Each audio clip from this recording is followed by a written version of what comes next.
Hi, and welcome to our Retired Nomad Adventures. I'm Retired Rick. And I'm Daphne, and we are a retired couple traveling the world full-time with just a carry-on and a backpack and a $5,000 a month budget. And this video is all about the budget. So we are going to go over with you. We've been traveling now for just a little over a year. Right. And so we want to share with you what that year's worth of costs look like. Did we end up over or did we get to come in under budget? So today we're going to go over all of those costs with you. But before we get started, we wanted to talk a little bit about what our travel style is. And so what we tend to do is go out for 5 months and then come back home to the States for a month to 6 weeks. And so we come home at Christmas and Thanksgiving, and then we come home for a month or 6 weeks in the summer. And so that's kind of how we plan our time. And so when I'm doing the planning, I plan in 6-month chunks so I can kind of wrap my brain around 6 months at a time. And so I plan for those 5 months of travel, and then we come back home. And then once that slot of 6 months travel planning is done, then I get busy working on the second set of 6 months, and then we sort of put those together. And so for us, we plan and we pay for a year's worth of travel, and by that I mean our hotels and our airfare. So we pay for a year at a time, and we really had to budget for that. Yes, and when we say a year at a time, you're thinking, how can you pay for something for a year at a time?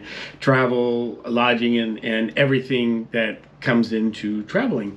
And it was a work in progress, because once we started booking our first Airbnbs or hotels, we realized that a lot of the places are immediately deducting money from our accounts. Yeah. And so we realized that we had to build up a nest egg in one of our accounts that we can pull from, and that's what we did, and that's how we were able to pay for stuff a year in advance. Yeah. Is have that little nest egg, and we started off with a certain amount of money in there.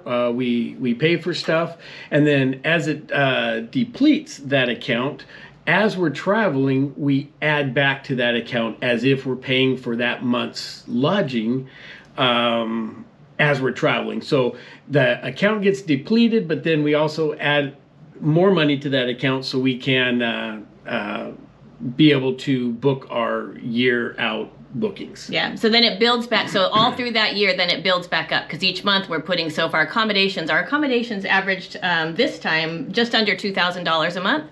And so every month, whatever the accommodation costs, we just put that back into the account, it builds back up. Then when I'm ready to plan the next year's travels, we have that money there, and then we pay it sort of some bookings don't have us pay up front, but most do. So that's something you really want to think about if you're travel planning. Now, I know that not many people plan that far out, and so I know people feel like, gosh, that takes the spontaneity out of things. But for me, it's kind of the opposite. I feel like it's clutter in my brain. It's kind of a monkey on my back if I know that I don't have things planned. And so once they're planned, I sort of forget about them and feel free to enjoy the places that we're at. So we don't plan our time in the locations, but we do plan our hotels or our accommodations and our flights that year in advance. And what's funny is when we do it that way, for me, once something's paid for, it's paid for. So if we go and stay at a place 6 months from now, to me, it's free. If I don't have to pay for it, we walk up to the counter and they might say, oh, yeah, you've already paid for this. To me, it seems like it's free. Obviously, it's not, but it's just a mindset. Yeah. So that really works for us. So it's important that you know that up front, that's kind of how we plan in 6 months chunks, and we do 2 sets of 6 month chunk, and so we're planned a year out. In fact, right now, we have a year planned out. We're at the beginning of our second year, and I already know where we'll be in May of 2026. When we started on this journey, we had kind of watched other people and saw what they were spending. We also took a look at the prices of accommodations and what we thought the things we like to do would cost, things like eating out and then going on excursions and just sort of living day-to-day life. And so based on all of those things we kind of looked at, we estimated that we could comfortably live on about a $5,000 a month budget. So we set that for ourselves and said, okay, when we're traveling, $5,000 a month is our budget. And when we said a month, what we did is sort of any stay we had, we just counted that as a month. So when we, for example, started off, we were in Ramsgate, and we were in Ramsgate for 28 days. So that in our mind was a month. That's $5,000. Yeah, so then we would go to the next location and we could be there 29, 30 days, maybe even 26 days, but we still counted that as a month. So those were our $5,000 chunks. But then we realized that wasn't really accurate. So we kind of evolved from that. And we realized once we get to a place that we're staying for 22 days, how do you kind of break that down? So then I did per day for a 30-day stay, and 5,000 divided by 30 days at $166.66. I get excited about all these numbers. So that's what we used pretty much all of last year was a per day stay. Based on 30 days. Based on 30 days. But then you have those months that have 28 days. Or 31. Or 31. And so at the end of the year, you're basically $800 off somewhere. So in my mind, with all the numbers, it just wasn't working out. But as a result of us doing the YouTube channel and people making comments, we had a great suggestion of divide our $5,000 a month, which would be $60,000 a year. Divide that by 365 days. Yeah. That gives you a more accurate account of our accounting, and that's what we're doing in the future. So as of right now, we're going to start doing that, which that comes out to $164.38 per day. So that makes it so much easier. Yeah, it really, I mean, it has simplified things. It's reduced our budget a bit, reduced our budget a lot from when we were first just doing like a stay being $5,000. But it is a much more accurate way to look at things. More accurate, yes. Yeah, so thank you to the person who made that suggestion. It really has simplified things for us. Also, when we are traveling, that's when we have our $5,000 a month budget, and we go home twice a year. And so we also knew that when we went home, that our budget was just kind of going to be out the window, and we were okay with that. And we weren't even going to track our spending when we were home, but Rick has gotten so into that. I get used to tracking it, so I just constantly do it. And when we're at home, it's nice because you really realize exactly how much you do spend. Because a lot of times you don't realize it. I might spend money on golf or a breakfast burrito. Yeah, or breakfast burrito. And it adds up. So I just continued to track our spending even when we're at home. Yeah, and so lots of people ask every time we talk about the budget, what does Rick use to track the budget with? And so he uses the free version of Travel Spend, and that has met all of our needs. And so he tracked our spending when we were home. We weren't even going to report on that, but we thought that it's important because if you're planning to travel full-time or travel in a way that's similar to us, while we save $5,000 a month when we're traveling, that is true and that works really well, but that's not what we spend when we're home. So when you're looking at your annual budget, you may want to adjust for those times when you're home. And so we want to share with you that when we were home in November and December, we were over budget. We almost doubled our budget. So we more than doubled our budget. So we were over $5,279 in that November-December time. And then when we were home in June and July, just recently, we were over by $3,757. Yeah. So significantly, the total for both of those was just over $9,000 that we were over our budget. Again, I say over our budget just because we say $5,000 is our monthly budget, but we had no intention of sticking to that $5,000 budget when we were home. Right. But we felt like we needed to share that with you if you're thinking about doing this so that you have that kind of in your mind. All right, so one other caveat before we get into the rest of the real breakdown of our budget is something else we want you to consider is that sometimes you may decide, so even though we're traveling full time and it seems like we're on vacation all the time, you need a vacation from your vacation. You do. And so when we very first started, so in July 3rd was our launch date. And when we very first started, we started with a 3-week family vacation. And so we went to Liverpool, Edinburgh, and Dublin. And so that was for 20 days, so 3 weeks. And during that time, we hadn't launched our channel yet. We hadn't shared anything with anybody yet. And we knew that we weren't going to be worrying about our budget during that time. And the only time we were worrying about our budget is I was practicing with the Travel Spend because I had the Travel Spend app. And I just wanted to practice while we were doing our vacation with family and everything and just kind of see where we were at. I had no intention on sharing anything, but we just wanted to see where we're at, and it kind of worked out great. Well, and it was really nice to be able to, we didn't have any idea really what we spent on anything. Right. We never really tracked our money. And so know that 3-week time that we spent in Dublin, it was $7,669. And that was a pretty typical, that was a pretty inexpensive vacation for us when we consider we were gone for 3 weeks. And we traveled as if we were just vacationing, and we weren't worried about the budget. But during that time, we realized that probably once a year we'd like to treat ourselves to a vacation. So outside of that $5,000 a month budget, what we decided was that each year we're going to set aside some money to be able to splurge. And so that was a definite splurge vacation for us. And then, of course, we started our channel right after that. But each year, as we do that splurge vacation, we'll be sharing those numbers with you also. So this year we have a cruise coming up in about 6 weeks, and that is our vacation for this year, and that will definitely exceed our budget.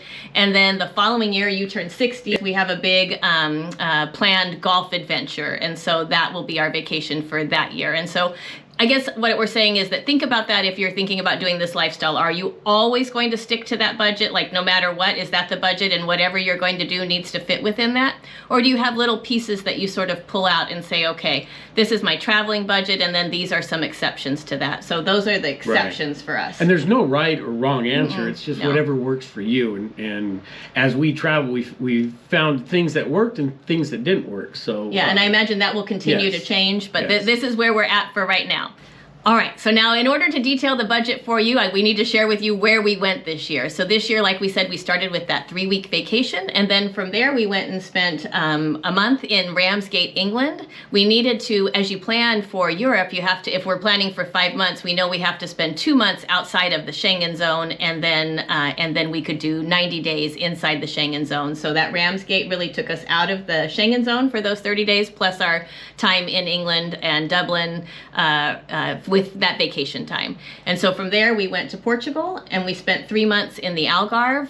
We went to 3 different locations within the Algarve, and that was sort of our time for that first chunk of time. Then from there we came home and spent all sorts of money. Yep. And then we went to Southeast Asia, and we started our time in Thailand and went to 3 different locations in Thailand. Then we went to Cambodia, and then down to Vietnam. And Vietnam we went to 4 locations there. And so so that rounded out our year, and then we came back to the States in May. And spent a lot of money. And so now we'll take you through what would be our typical categories for our spend. And so when we do our monthly budget reviews with you, we're just going to do exactly that same thing, only it'll be based on the year. Based on 256 days. Yes. Okay. So here we go. So we'll start with transportation. And so for transportation for us, we include everything. We include planes, trains, automobiles, all of the things that are involved in whether it's an Uber or it's our flight from the United States over to Asia, and our flight over to Europe and then back. And then there were lots of internal flights that we took this year. Not so much when we were in Portugal. In Portugal, we mostly did trains from one location to the other. But when we were in Asia, pretty much every location when we moved from one to the other, I think there was only 2 times that we didn't take a flight to move from one location to the other. So our total for transportation? I believe it was $3,434. Yeah, that sounds right. That sounds right. And know that some of our flights, most of our flights that we took from the United States over were booked on points. And so I tend to use point.me. It's about $12 a month to use the subscription, and I usually just sign up for it for the month that we're planning and then cancel it once we're done planning for the year. But it really helps because you can put in the flight routes that you want to go on, and you're able to pull up all of those flights that have points available for them versus you going to each individual airline yourselves and searching it. And then of course we book with the airline, or we book with their travel partner like Flying Blue or something, or Aeroplan, something like that. But we book directly with the airline and whatever their travel partner is and transfer those points over. But I feel like it's really saved us a lot of time, also given me a wide variety of flights to look at that I wouldn't have had otherwise. So I would highly recommend point.me for traveling those or planning those point flights. But that saved us a lot of money. Yeah. And I would say our flights internally, typically they were anywhere from $100 to $400. Right. And then those bigger flights, we always, not always, well, I think we did book coach most of the time. Most of the time, and on then, the way back. And then always going, we book coach. I feel like we're so excited to go wherever we're going to go that it doesn't matter how we get there. We're happy to be in coach. We're excited anyway. And then on the way home, if it's possible to splurge with our points, we upgrade ourselves to business class. And with the evolving of how I track stuff, last year the way I track stuff, if we're going into, let's say, Southeast Asia, we fly into Southeast Asia, I would put my whole flight that it cost us, and I would put it into the first location we got to. And that's kind of unfair to that first location because we're spending a lot of money just to get there, and then the other locations don't show what it costs to get over there. So what I'm doing this year is if we go to a location and we fly over there on those big flights, then I divide it by 3, 4, 5, 6, whatever places we're going to, so that way it disperses the flight money out and it's a little easier to track and it's more realistic onto what each place costs to travel. Yeah. And then the other thing that has evolved for us is we were originally trying to make sure that we took our carry-on with us on the plane all the time.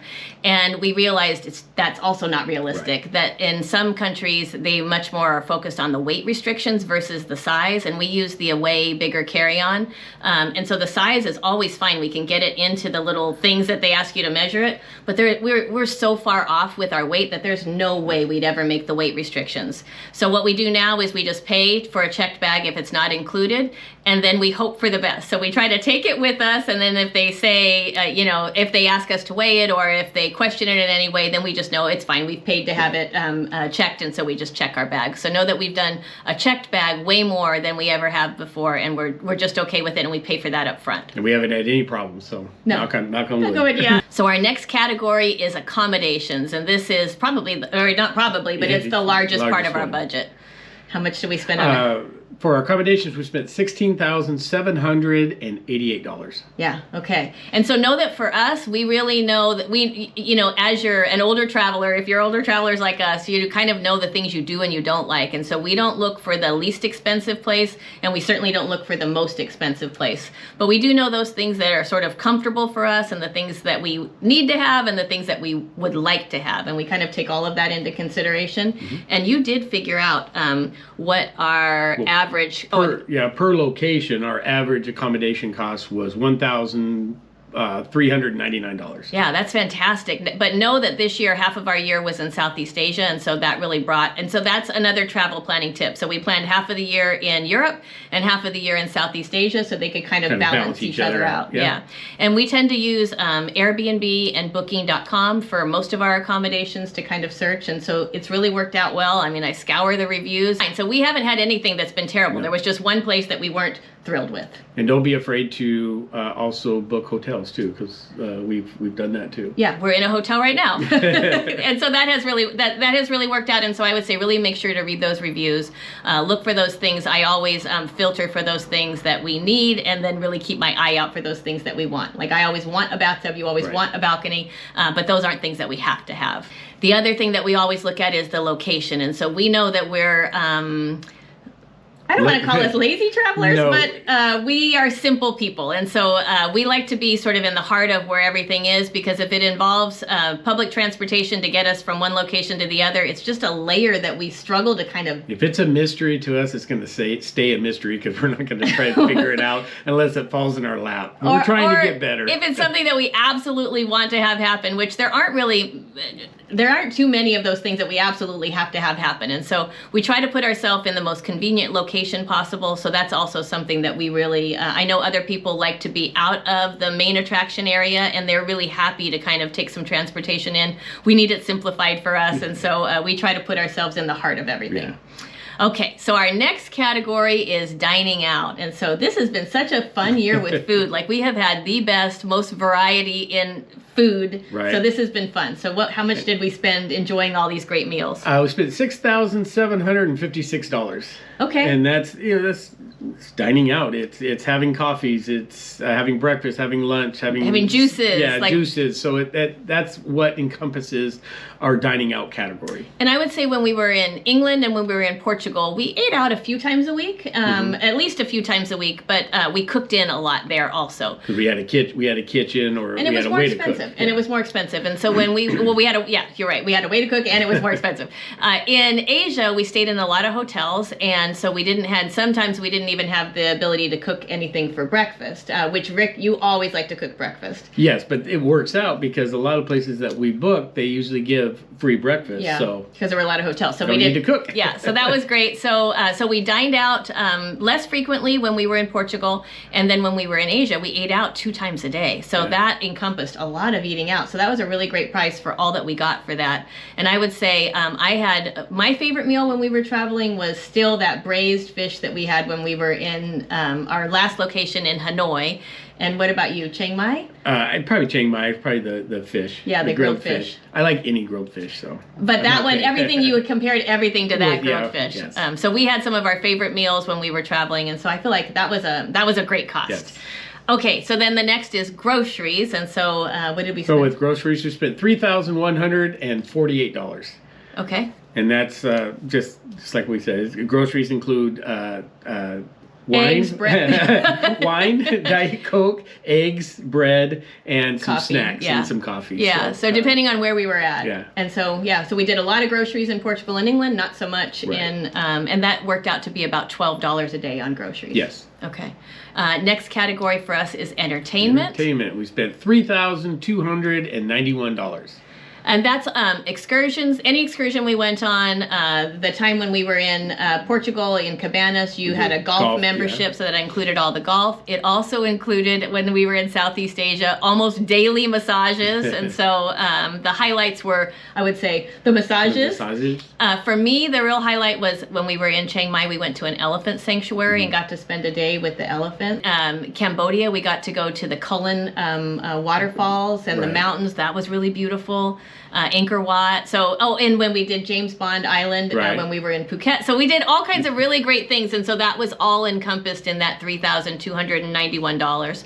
But know that slow traveling, we have lots of down days too. Yes. So there are lots of days. So that worked out to, you had us down at $13 a day for that. Right. And the reason it could be that is because there were many days where we didn't do anything in that entertainment category. We'd go out to eat, we'd walk, lots of walking, lots of sightseeing that's totally free. Well, usually with us, if we do an excursion, it's going to take us a couple days to recover from the excursion. It's true. It's true. So we just walk around and we see a lot of things. And I would say that's probably where we are most, so you know how with couples you have things that you like to spend money on and things that you don't necessarily like to spend money on.